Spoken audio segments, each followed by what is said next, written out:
Assalamualaikum warahmatullahi wabarakatuh. Saya memilih salah satu tema yang mungkin sering kita dengar, sering kita bahas, tapi saya ingin melihatnya secara dengan akal sehat, tentunya dengan kajian rasional yang mungkin bisa dipahami, digabungkan dengan pendekatan tekstual, ayat, dan riwayat. Yaitu tema tentang baik dan buruk, atau kebaikan dan keburukan. Dalam kajian Islam, terutama dalam filsafat, teologi, dan kajian-kajian tafsir, hadis, bahasa Indonesia belum bisa menyamai istilah-istilah yang ada dalam bahasa Arab, terutama tentang kebaikan dan keburukan. Itu yang juga menjadi persoalan. Karena dalam kajian-kajian keagamaan ada dua istilah yang dibedakan antara al-husnu wal qubhu dan antara al-khair wasyarr. Nah, dalam bahasa Arab dalam bahasa Indonesia cenderung disamakan. Sehingga kebaikan dan keburukan itu berlaku sama. Sementara dalam bahasa Arab, terutama dalam terma-terma agama, keduanya dibedakan.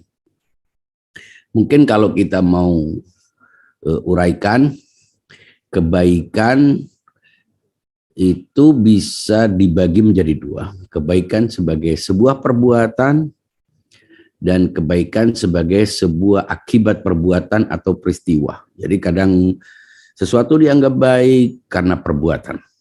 Kadang sesuatu yang dianggap baik itu adalah sebuah akibat atau peristiwa. Sering kita menyebut misalnya orang bersedekah kita sebut baik. Gunung meletus kita anggap sebagai sesuatu yang buruk.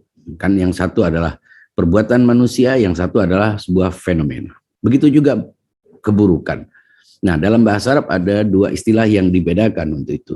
Untuk perbuatan kita menyebutnya hasan. Untuk yang perbuatan buruk kita menyebutnya qabih.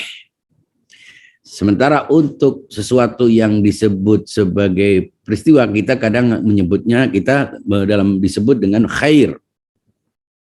Kadang disebut dengan syarr, yang buruk disebut dengan syarr. Nah, bagaimana melihat persoalan ini? Karena inilah yang terjadi dalam hidup kita. Kalau kita tidak memperjelas baik dan buruk, apa itu baik, apa itu buruk, sumbernya baik dan buruk, macam-macamnya baik dan buruk, mungkin kita justru akan terjebak dalam sebuah pemahaman salah yang berefek terhadap perbuatan-perbuatan kita. Maka dari itu ada baiknya bila kita sedikit perlu menyisihkan waktu, berpikir lebih serius, lebih fokus untuk melihat persoalan ini. Mungkin akan banyak pertanyaan-pertanyaan yang bisa kita diskusikan.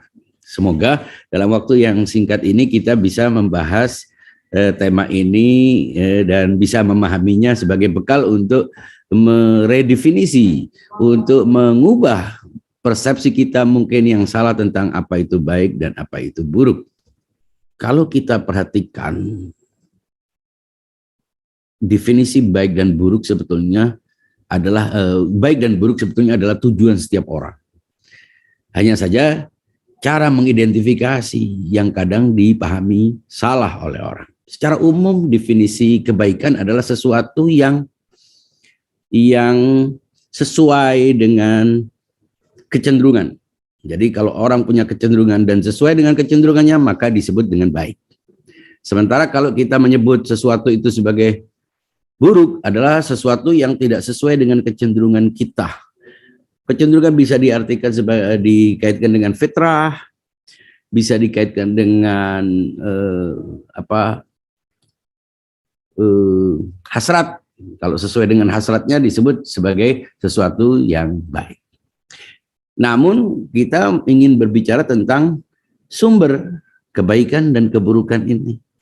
Kalau kita sudah bisa mensepakati bahwa kebaikan adalah sesuatu yang sesuai dengan keinginan kita, sesuai dengan kecenderungan setiap manusia. Sedangkan keburukan adalah sesuatu yang bertentangan dengan kecenderungan manusia atau fitrah manusia, maka kita ingin tahu sumber keduanya. Sebagian orang mengatakan bahwa kebaikan dan keburukan itu bersumber dari Tuhan, terutama teologi Asy'ariyah yang hampir dianut oleh mayoritas umat Islam mengatakan bahwa baik dan buruk itu bersumber dari Tuhan, dari Allah. Allah lah yang menciptakan baik dan buruk. Makanya kalau kita membaca rukun iman itu di akhir, kita percaya kepada takdir, wabil qadari khairihi wa syarrihi min Allah, bahwa takdir baik dan buruk itu dari Allah. Artinya ia ditetapkan sebagai salah satu fondasi keimanan. Nah, itu akan berefek terhadap cara pandang, terhadap perilaku, terhadap kehidupan. Makanya disebut dengan fondasi. Ada lagi yang mengatakan bahwa kebaikan itu dari Tuhan, keburukan itu dari setan. Ini diyakini oleh kaum Zoroaster yang mengatakan bahwa baik itu dari Tuhan, sementara keburukan dari lawan dari Tuhan, yaitu setan. Kaum Yunani dulu seperti Plato meyakini bahwa kebaikan itu dari cahaya, sedangkan keburukan itu dari kegelapan. Jadi dari nir cahaya. Dalam teologi Ahlul Bait mengatakan bahwa kebaikan dan keburukan itu kalau ditelusuri harus dibagi menjadi dua. Jadi tidak keburu menjawab apa itu sumbernya dari mana, karena Allah Subhanahu wa taala adalah sumber kebaikan, dan Allah adalah semuanya diciptakan oleh Allah, maka tidak ada yang buruk pada dasarnya. Maka dari itu menurut mazhab Ahlul Bait kita harus membedakan apa itu kebaikan, apa itu keburukan. Kebaikan dapat dibagi menjadi dua, yaitu kebaikan mutlak dan keburukan mutlak. Juga ada kebaikan nisbi dan keburukan nisbi. Berdasarkan apa yang kita pahami tentang kebaikan mutlak dan keburukan mutlak, maka yang disebut dengan keburukan mutlak adalah ketiadaan. Sesuatu yang tiada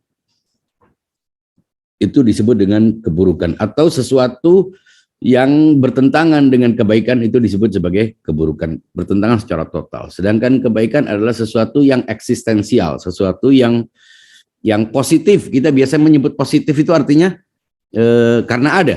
Sehingga kalau dia tidak ada, bagaimana kita menyebutnya sebagai sebuah kebaikan? Ini yang seringkali orang berselisih tentang apa itu baik, apa itu buruk. Kalau kita perhatikan dalam kehidupan kita, biasanya kita kalau melihat hujan yang sangat deras, sebagian orang mengeluhkan, sebagian justru senang. Petani yang menunggu air sekian bulan senang. Sementara orang-orang yang bekerja seperti mebel, pabrik yang memerlukan sinar matahari justru mengeluhkan. Jadi mereka diuntungkan ketika panas. Ada orang-orang yang diuntungkan ketika hujan. Ini menunjukkan ada yang baik secara relatif, ada yang buruk secara relatif. Nah, kita menganggap semua yang dianggap sebagai keburukan relatif itu sebetulnya adalah kebaikan. Mengapa? Karena muaranya adalah sebuah kebaikan. Nah, sekarang kembali kepada persoalan baik dan buruk ini. Kalau kita katakan bahwa Allah Subhanahu wa taala adalah sumber kebaikan dan keburukan, lah mengapa Allah Subhanahu wa taala menyuruh kita untuk menghindari keburukan?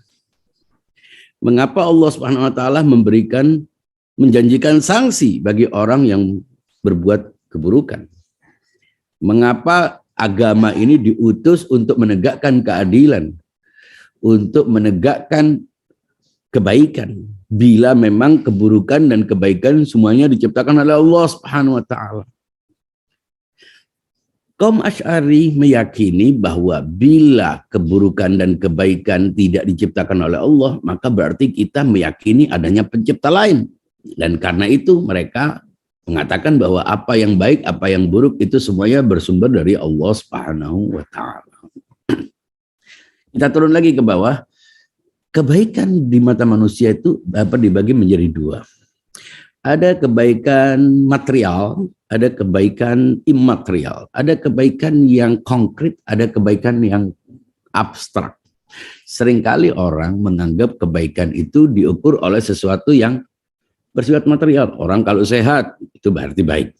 Orang kalau kaya itu berarti baik. Orang kalau kuat berarti baik. Orang pokoknya apapun yang muaranya kepada materi menurut kebanyakan orang itu adalah sebuah kebaikan. Sementara lawan dari itu orang yang miskin atau kekurangan kekayaan, harta dianggap buruk.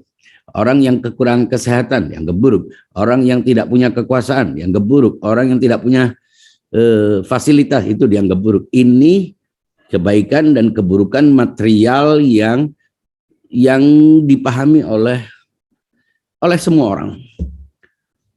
Sementara apa itu kebaikan imaterial, yaitu kebaikan yang tidak bisa diukur oleh dimensi-dimensi, oleh dunia, oleh ukuran-ukuran kuantitatif dalam kehidupan kita. Maka itu kalau ada orang kita disuruh berdoa, doa kita biasanya kalau pandangan kita itu material, yang kita cari adalah harta. Ya, orang biasa minta jodoh, orang biasa minta kesejahteraan, orang minta keamanan dan seterusnya. Tapi ada juga dalam pemahaman kita bahwa kita kadang melihat kebaikan itu tidak berdasarkan materi semata. Makanya kalau kita berdoa yang kita minta adalah rizki. Tapi sebagian juga kita dianjurkan untuk minta rizki bukan rizki benda. Kayak kalau kita berdoa Allahumma rzuqna taufiqat ta'ah wa bu'dal ma'siyah wa irfanul hurma wa sidqan niyyah. Kita doa biasanya kita baca setelah membaca doa kumal. Itu kan minta rizkinya adalah rizki kesuksesan untuk taat. Kan kita tidak bisa melihat itu kesuksesan untuk taat, kan tidak ada bendanya. Wa irfanul hurmah, pengetahuan tentang mana yang haram dan ketulusan dalam berniat. Ini semuanya adalah sesuatu yang baik tapi bersifat imaterial. Sebagaimana juga keburukan dan kebaikan. Sebagaimana kebaikan, keburukan pun bisa dilihat secara material dan secara imaterial. Nah, sekarang kita mau bertanya-tanya. Kalau kita tidak memahami apa itu baik, apa itu buruk, maka kita akan terjerumus dalam pemahaman-pemahaman yang akan membuat kita kehilangan arah, kehilangan kompas dalam menentukan arah hidup kita. Maka dari itu, kalau kita bisa memahami apa itu baik, apa itu buruk secara umum, maka kita akan bisa menentukan langkah kita. Pertama, kebaikan-kebaikan yang kita lakukan, perbuatan-perbuatan baik yang kita lakukan, apakah itu ditentukan oleh akal kita ataukah agama? Ini banyak orang juga berselisih tentang ini. Sumber kebaikan dan keburukan kita sudah memahami bahwa Allah Subhanahu wa taala sebagai pemilik kehidupan ini tidak mungkin ada pencipta selain Allah. Itu kita semua sudah sepakat. Lalu untuk mengatakan bahwa Allah adalah sumber kebaikan, nah, bagaimana kita menganalisis adanya keburukan-keburukan baik dari sebagai sebuah perbuatan maupun sebagai sebuah fenomena? Gunung meletus, ya, Gunung Semeru meletus, apakah itu baik? Kalau baik, kenapa orang menghindarinya? Apakah itu buruk? Kalau buruk, kenapa Allah menciptakannya? Ini persoalan-persoalan. Mengapa banyak orang yang dengan semua problem-problem hidupnya justru akhirnya meninggal tidak mendapatkan kesempatan untuk hidup nyaman, atau tidak punya kesempatan untuk melawan kezaliman, ditindas dan akhirnya hilang hartanya semuanya. Banyak dalam kehidupan. Kita mungkin optimis Allah akan mengganti, Allah akan mengubah, tapi faktanya dalam kehidupan kita melihat orang-orang tertentu yang seolah-olah memang Tuhan membiarkan itu. Dan akibat dari itu banyak orang kehilangan keyakinan agamanya. Makanya kita diingatkan kadal faqru an yakuna kufran. Kefakiran dengan kekafiran itu sangat dekat. Banyak orang yang meninggalkan agamanya karena problem hidupnya yang tidak terselesaikan, karena problem rumah tangganya yang begitu parah, sehingga tidak mampu mengatasi hidupnya hingga wafat. Bagaimana kita melihat persoalan ini? Apakah Tuhan memang menciptakan keburukan? Kalau Allah menciptakan keburukan, ya buat apa kita menghindarinya? Toh Allah pasti menetapkan apa yang dikehendakinya. Untuk apa kita berusaha untuk berbuat baik kalau memang segala sesuatu telah ditentukan oleh Allah baik dan buruknya? Bahkan dalam banyak riwayat disebutkan bahwa orang itu ditentukan celaka dan bahagianya sejak di perut ibu. Lalu apa arti ikhtiar kita? Apa arti usaha-usaha kita untuk berbuat baik? Dari sinilah kita perlu mempertegas makna baik dan buruk. Kalau kita perhatikan, sebetulnya apapun yang kita sebut dengan keburukan, itu muaranya adalah ketiadaan. Muaranya adalah ketiadaan. Seperti apa misalnya? Kegagalan. Kegagalan adalah sesuatu yang paling dihindari oleh manusia. Manusia berusaha untuk sukses. Atau keuntungan, orang berusaha untuk untung. Dan manusia selalu berusaha untuk menghindari kerugian. Apa makna kerugian? Apa makna kegagalan? Kita perhatikan dengan seksama. Ternyata kegagalan itu adalah hilangnya kesempatan untuk mendapatkan hilangnya sesuatu yang belum kita dapat. Hilangnya sesuatu, adakah makna dari hilangnya sesuatu? Sesuatu itu tidak ada, belum kita dapat, bagaimana kita memaknainya? Apa memaknainya? Apakah ada yang disebut dengan sakit itu? Coba kita perhatikan. Sesuatu yang kita bisa sebut dengan penyakit. Adakah sesuatu yang bisa kita sebut dengan penyakit? Kita tidak pernah menemukan sesuatu yang disebut dengan penyakit. Penyakit itu adalah disfungsi organ tubuh yang kita sebut dengan penyakit. Jadi satu benda namanya penyakit itu tidak ada. Sebagaimana kegelapan. Kita bilang ini gelap, ini terang. Padahal kegelapan itu sendiri adalah kosong dari cahaya. Bayangan, kita bicara tentang bayangan. Bayangan itu apa? Bayangan itu adalah terhalangnya cahaya. Jadi sebetulnya yang ada adalah cahayanya. Kegelapan, bayangan, keburukan, itu semuanya kalau kita telusuri dengan seksama, itu adalah muaranya adalah ketiadaan. Dan karena ketiadaan, maka tidak ada penciptanya. Memang ada kebaikan dan keburukan yang bersifat relatif, tapi muaranya bila kita perhatikan tidak ada sesuatu yang tiada. Dan karena tidak ada sesuatu yang tiada, maka tidak ada penciptanya. Hanya Allah penciptanya. Dan karena Allah hanya menciptakan sesuatu yang ada, maka semua yang tiada tidak diciptakan. Bukan karena Allah tidak menciptakan, karena memang ketika dia diciptakan, dia menjadi ada. Dan dari situlah kita memahami relativitas keburukan. Bisa ular, itu buruk bagi orang yang terkena. Tapi bisa ular adalah baik bagi ular itu. Kebakaran hutan itu adalah sesuatu yang buruk. Tapi kebakaran hutan kadang adalah kebaikan buat hutan itu sendiri, menciptakan sebuah generasi baru dari tumbuhan, dari pohon, dari makanan, nutrisi, dan lain sebagainya. Ini yang perlu kita lihat secara seksama supaya kita tidak keburu menganggap itu adalah sebagai sebuah keburukan. Karena Allah Subhanahu wa taala, orang-orang yang merasa diselamatkan oleh Tuhan, oleh Allah karena dia tertinggal naik pesawat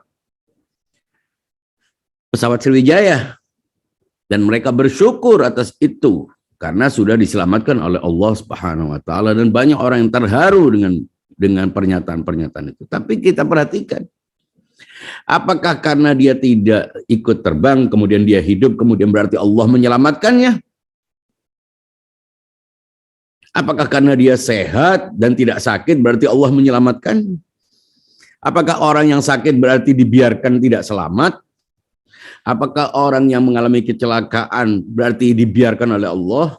Mengapa Allah tidak menyelamatkan saja jumlah yang lebih banyak di pesawat? Di situ ada anak kecil. Apakah arti penyelamatan itu karena lebih hidup, lebih sehat, lebih kuat, lebih berkuasa? Apa yang kita pahami tentang itu?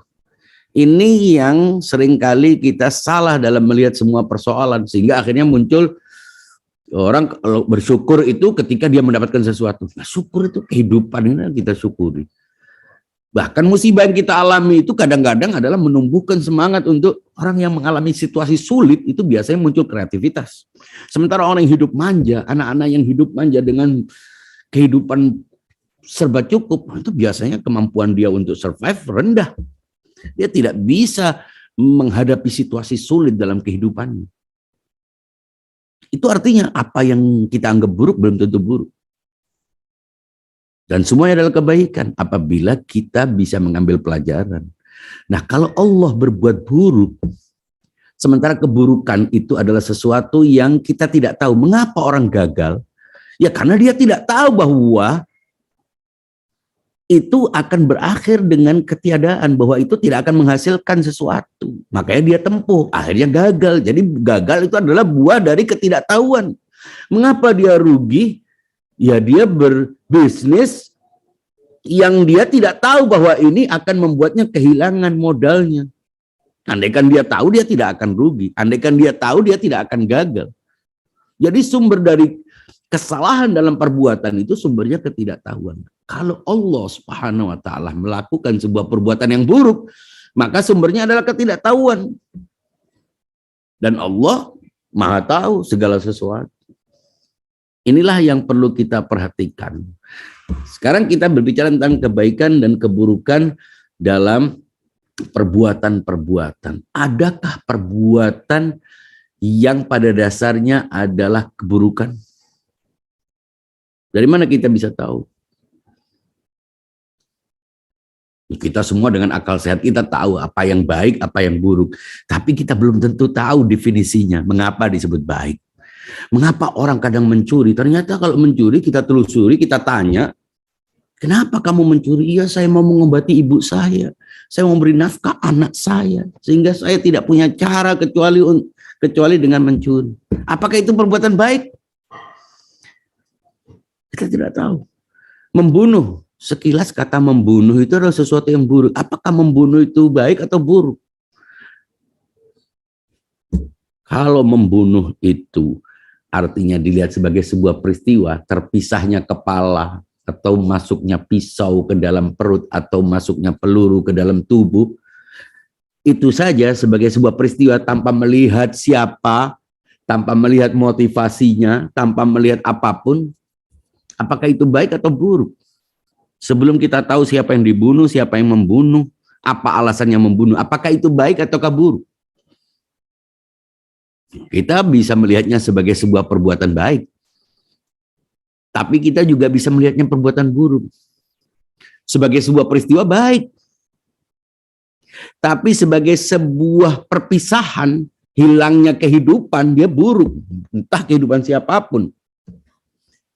Baik mana kehidupan dengan kematian? Kenapa orang menginginkan kehidupan? Ya karena kehidupan itu baik. Mengapa kematian dianggap buruk? Karena hilangnya sesuatu itu buruk, hilangnya nyawa. Kenapa sakit dianggap buruk? Karena hilangnya kesehatan. Sehingga dianggap buruk. Hilangnya sesuatu adalah ketiadaan. Tapi kalau kita perhatikan lebih seksama, yang ternyata yang dibunuh adalah pembunuh. Ternyata orang yang mengalami yang sakit itu adalah orang yang mengganggu, orang yang zalim. Persoalan menjadi lain lagi. Makanya ada yang mutlak, ada yang relatif. Supaya kita tidak keburu menghukumi apapun. Orang menikah, semua orang gembira. Apakah baik atau buruk? Oh, menikah, perpaduan pasti baik. Tapi kalau kita perhatikan bahwa banyak persoalan dalam rumah tangga yang justru orang harus pisah. Terjadi yang perceraian kadang-kadang sesuatu yang harus. Tapi banyak orang menganggap bahwa pernikahan itu selamanya baik. Oh, pernikahan tidak selamanya baik. Bro, kalau salah satu pihak itu tidak bertanggung jawab, tidak mau melaksanakan tugasnya, bahkan menindasnya, maka pernikahan itu tidak boleh dilanjutkan. Makanya harus dipisah. Makanya justru kadang cerai itu adalah sesuatu yang wajib. Ini terjadi dalam semua kehidupan. Banyak orang menganggap nikah itu selalu baik, sehingga anak dipaksa untuk menikah.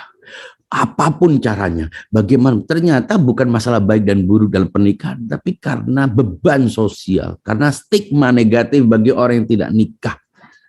Ini yang sering kali dipahami salah oleh kebanyakan orang. Nah, kalau kita sudah tahu apa itu baik, apa itu buruk dalam kehidupan kita, baik keburukan sebagai sebuah peristiwa, sebagai sebuah perbuatan, maupun keburukan dan kebaikan sebagai sebuah peristiwa, maka kita akan melihat segala sesuatu itu baik pada dasarnya. Sesuatu dianggap buruk itu karena aspek-aspek tertentu, karena dibandingkan dengan orang lain, dibandingkan dengan pihak lain, baru bisa disebut dengan baik, bisa disebut dengan buruk. Tapi pada dasarnya kebaikan mutlak adalah Allah Subhanahu wa taala. Segala sesuatu yang ada itu adalah baik. Keburukan mutlak adalah sesuatu yang sama sekali tidak mengandung keberadaan. Sedangkan kebaikan mutlak, kebaikan yang nisbi adalah sesuatu yang berefek dalam kehidupan. Sedangkan keburukan nisbi adalah sesuatu yang bisa berefek terhadap ketiadaan. Ini yang perlu diperjelas dalam kehidupan kita supaya kita tidak terjerumus terhadap suatu pemahaman yang salah. Karena apa yang terlihat baik belum tentu baik. Apa yang terlihat buruk belum tentu buruk. Maka kita harus memahami secara komprehensif makna kebaikan dan keburukan dalam pengertian yang mutlak, baru kemudian kita memahami kebaikan dan keburukan dalam pengertiannya yang nisbi.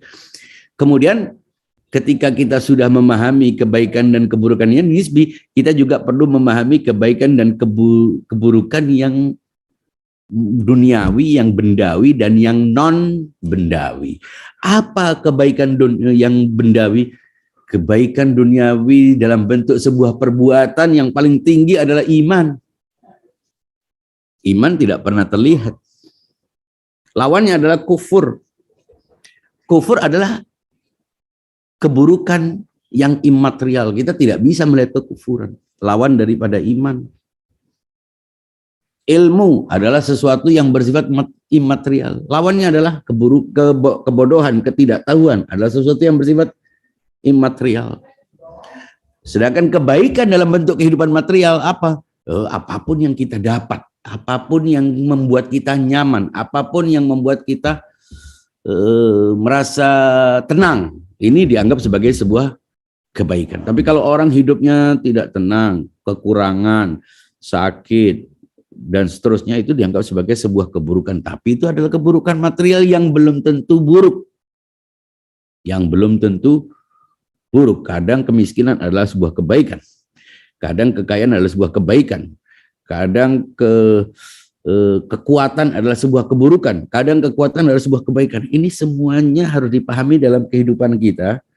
Dan dengan itu kita akan mengukur segala sesuatu dengan kebaikan.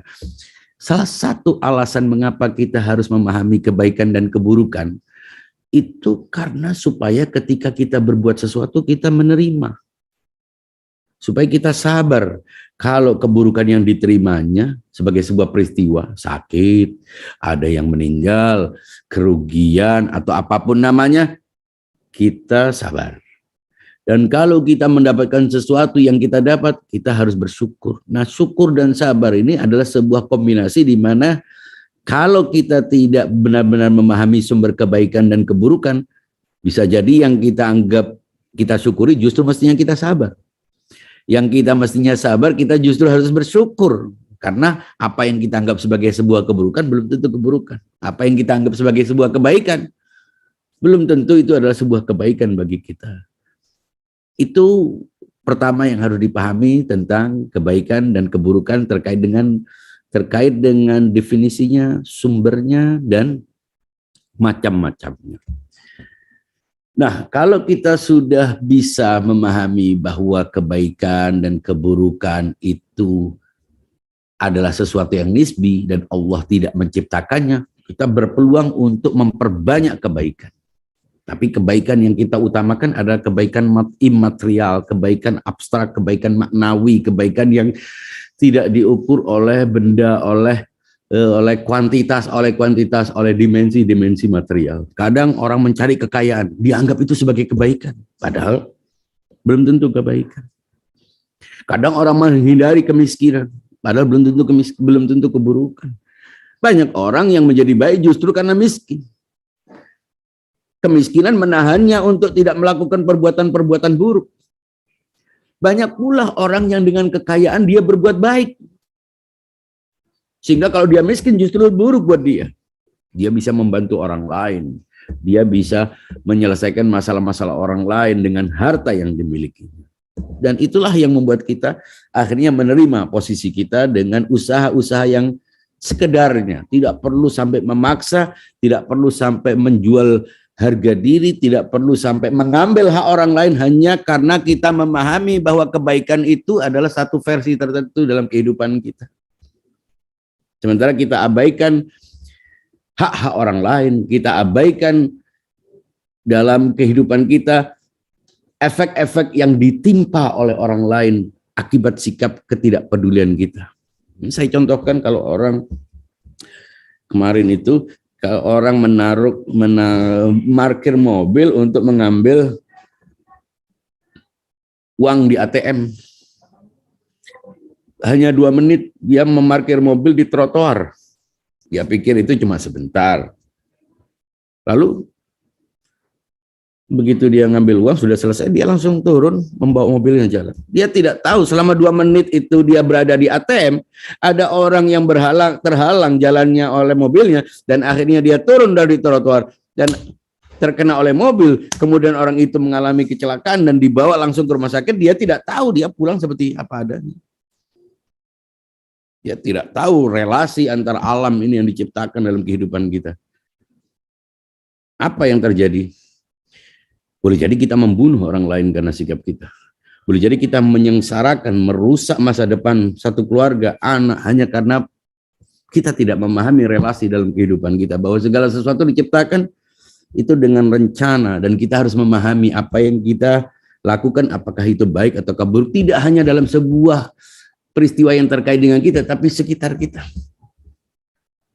Bahasa tubuh kita, ucapan kita, senyum kita, marah kita, semuanya harus memiliki efek terhadap apapun di sekitar kita. Karena itu perlu kita memahami apa yang disebut dengan baik, apa yang disebut dengan buruk. Itu saja. Sekian. Assalamualaikum warahmatullahi wabarakatuh.